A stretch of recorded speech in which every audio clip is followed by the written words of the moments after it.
Hello everyone and happy Halloween. This is Andreas from Nordic Tarot.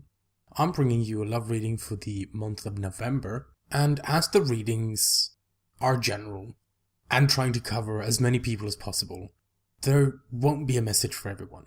And I sincerely hope that there is a message for you, but kind of by design it's not possible for there to be one for everyone watching.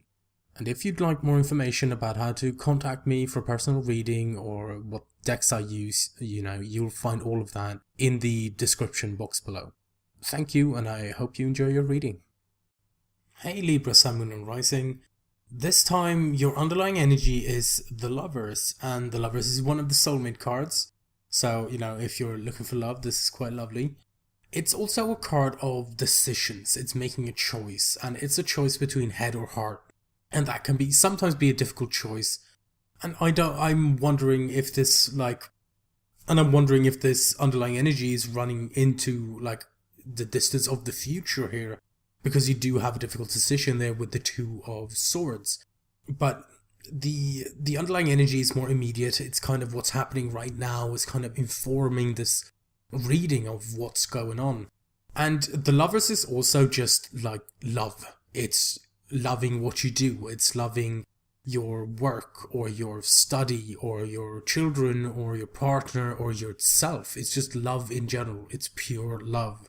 And what you have in your problem circumstance placement or the heart of the reading is the High Priestess. And the High Priestess, it's a card, she is a few different things. She is answers. She can also be secrets. She is intuition. The High Priestess can be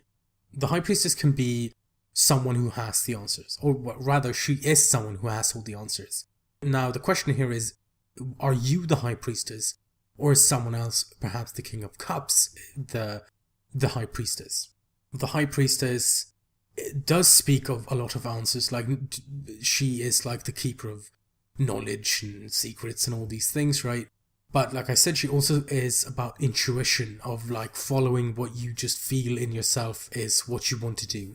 And knowing who this High Priestess is in this reading might be a bit tricky. I feel like this is something that maybe I can't explain. You are definitely the High Priestess or you aren't. But I do feel like this intuition and these answers and everything, it's crossed here by the King of Cups, right? And the King of Cups, who is this? The King of Cups is a water energy person, potentially, so it could be a Cancer, a Scorpio, or a Pisces. But when the King of Cups shows up in readings, or the Queen of Cups for that matter, it can be that this is the King of Love. So for example, if the Lovers is talking about soulmate and, someone you're together with maybe, then even if this person is an earth energy or an air energy or whatever, then when the cards are kind of speaking of love, then the King of Cups shows up like this. And I want to say that, for example, if you're a straight man, then the King of Cups wouldn't be your partner. But it's more so the energy of the card in these general readings rather than the gender specifically associated with the card. So even if you're a straight man, then the King of Cups will still, belong to you. But at the same time, you might be the King of Cups here, where this is you in a relationship, or you're feeling very emotional, for example. The King of Cups is the master of his emotions. And even though he might be really straight-faced and he doesn't show an iota of emotion when you interact with him, it's the kind of thing still waters run deep. Just because the surface is blank does not mean that there isn't this huge thing going on under the surface that we just can't see, because he can control his emotions. Like I said, he's the master of them. So, with the High Priestess sometimes talking of secret and the King of Cups being able to hide his emotions, this might be someone withholding something in that vein. Is it you or is it someone else? Now, in the past here, you did have the Empress. And I feel like the past was a place of clarity for you. The Empress is very powerful. She is great at coming up with a game plan and following through and getting what she wants, right? She is very motherly. Not necessarily a mother. Sometimes she does symbolize or refer to a mother or a mother figure, just like the emperor refers to a father or like someone in a position of authority or a father figure.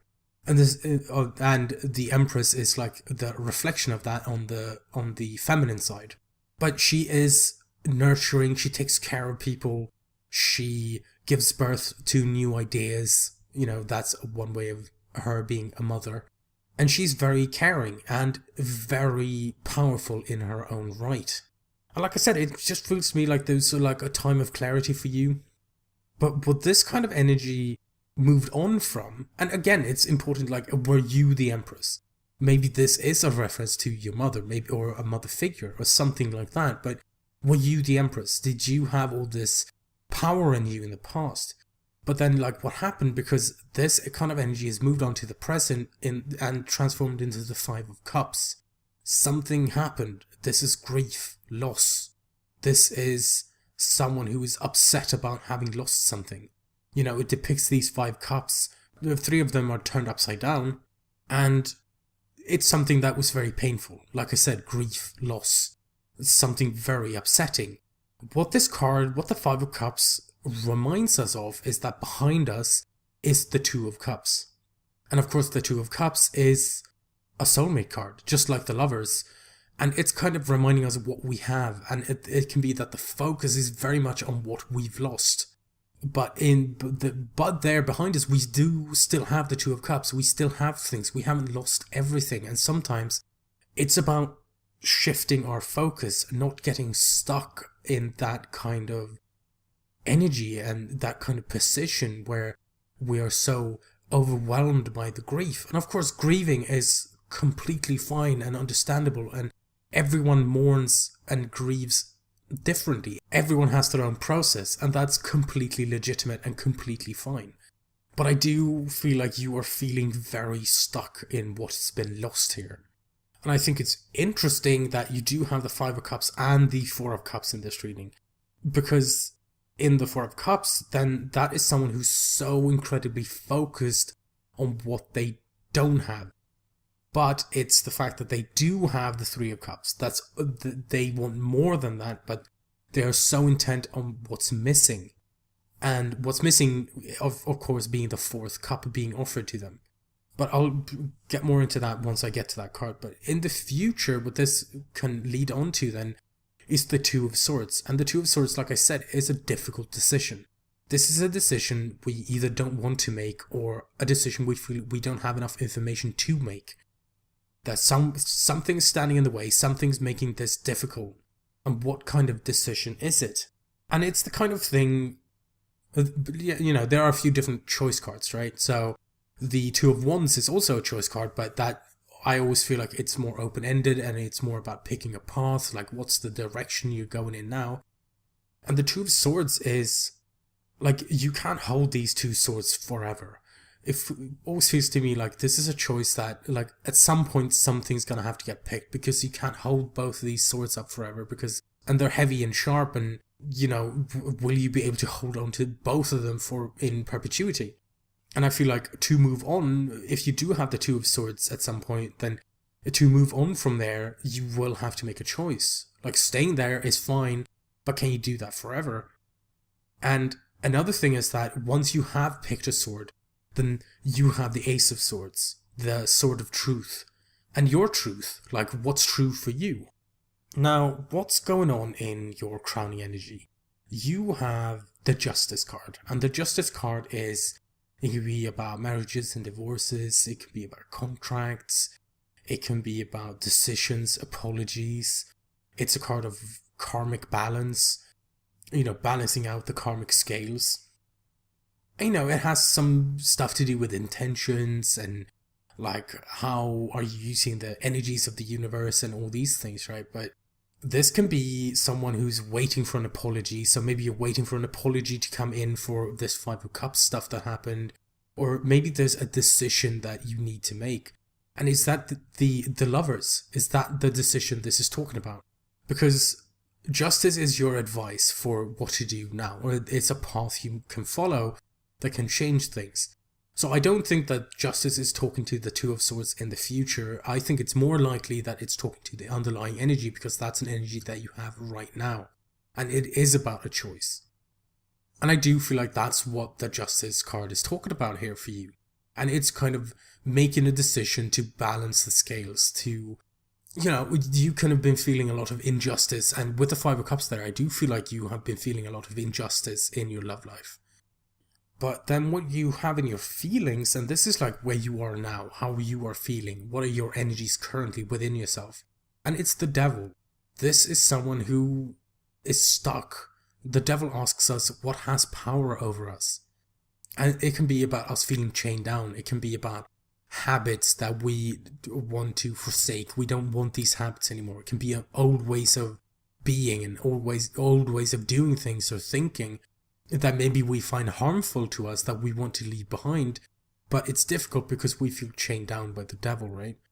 And it can be about like literal addictions. It can be drugs and alcohol and sex, like all these things. But it doesn't necessarily depict it in this card, but in the original Rider-Waite deck that I used to learn the tarot, which I think I've mentioned about 1,000,000 times before, the Devil is depicted as, well, the Devil on a little plinth or something perched behind two people, and the people are chained down, or they have chains around their necks. Now, the thing you can kind of imply or notice from the card is that these chains aren't very tight around these people's necks. And it kind of says that we can remove the chains if we want to. If we do, like, the power of doing that is lying at our feet. We can do it. And it doesn't mean it's easy. It can be the most difficult thing in the world to remove those chains. But we still have that power. We can do it. That means you can remove these chains. You don't have to feel stuck. You can move on. What are you going to do to change this? Like, how is this going to work for you? That's a different thing entirely, of course. Now, back to the Four of Cups in your outside influence. So I think, like I said, it's interesting here that you do have the Four of Cups and the Five of Cups. Because the Five of Cups is having lost the Three Cups, and the Four of Cups is being dissatisfied with only having the Three Cups. But both of them, like, the Five of Cups is about grief and loss and, like, being upset about having lost something. The Four of Cups is being stuck and apathetic, and because you don't have something, because you can't move beyond what you have.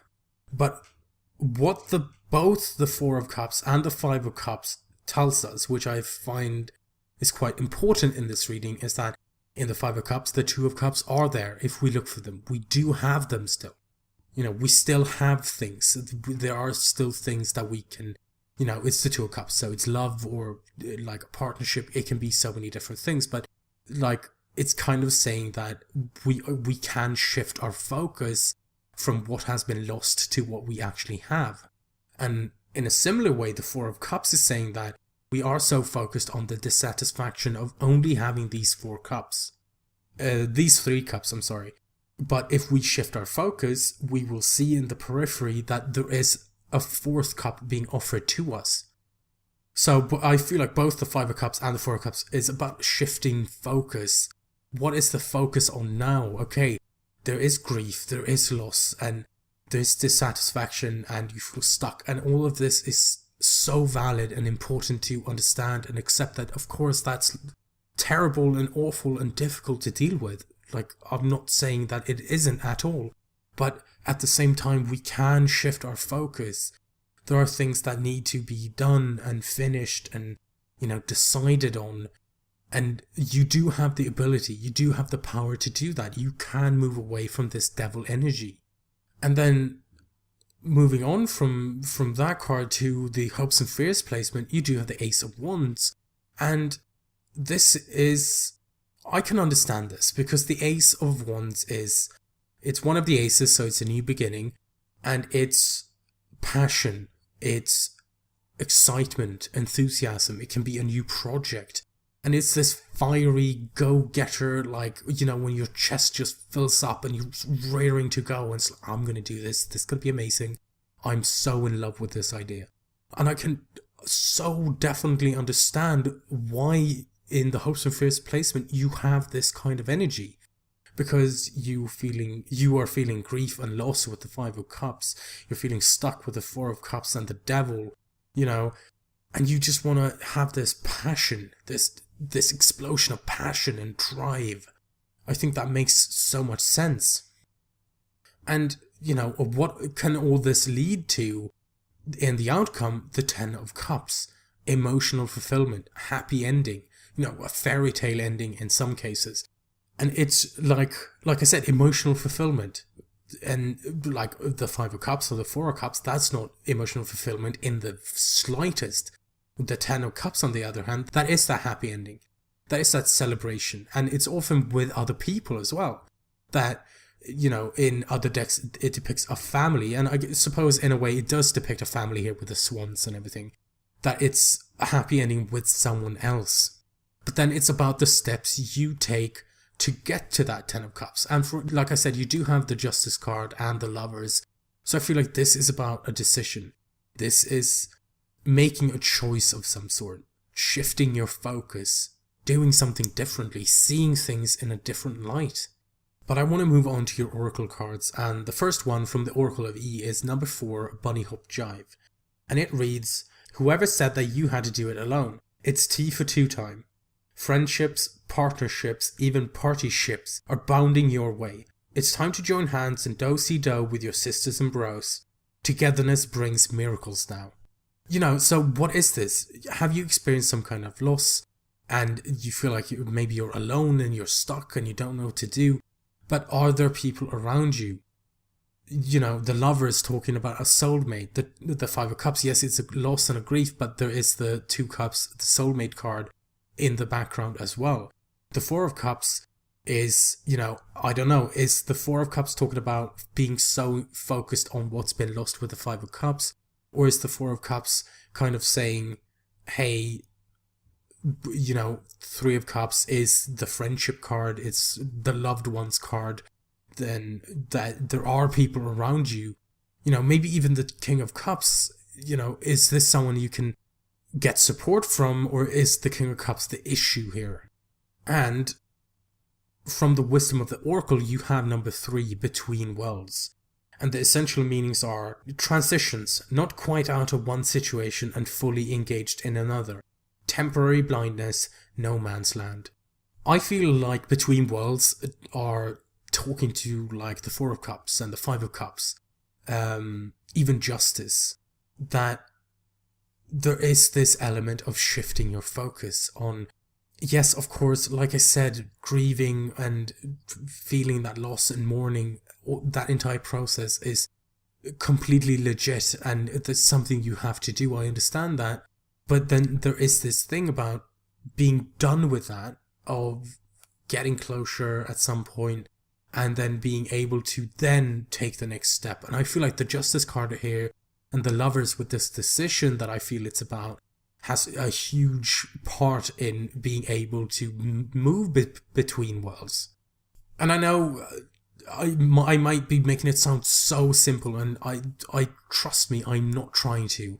But there is definitely, and I know I keep repeating it, there is this element of shifting your focus on remembering what you have. And it's not always easy when you're grieving or have felt a loss to appreciate the things that you actually do still have. But maybe that's somewhere you can derive support from, that you can use other people's love as a strength to fuel this shift in focus and moving between these worlds and putting the past to bed and being like, okay, this is done and now I'm gonna have to move forward. And things look really tough, and I understand, and I just wish you the best of luck. Extremely heartfelt, and I hope you understand.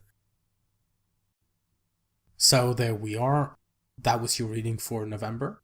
The energies were pretty tough in some regards this time around. I did my best with all of your readings, but sometimes it just doesn't come together without a struggle, Before I go, I'd like to wish you a happy Halloween once again, and remind you that if you want to contact me about a personal reading or check out the decks I use, the information is in the description box below.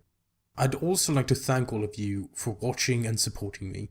I do read all your comments and reply to as many as I'm able to. Once again, thank you and happy Halloween.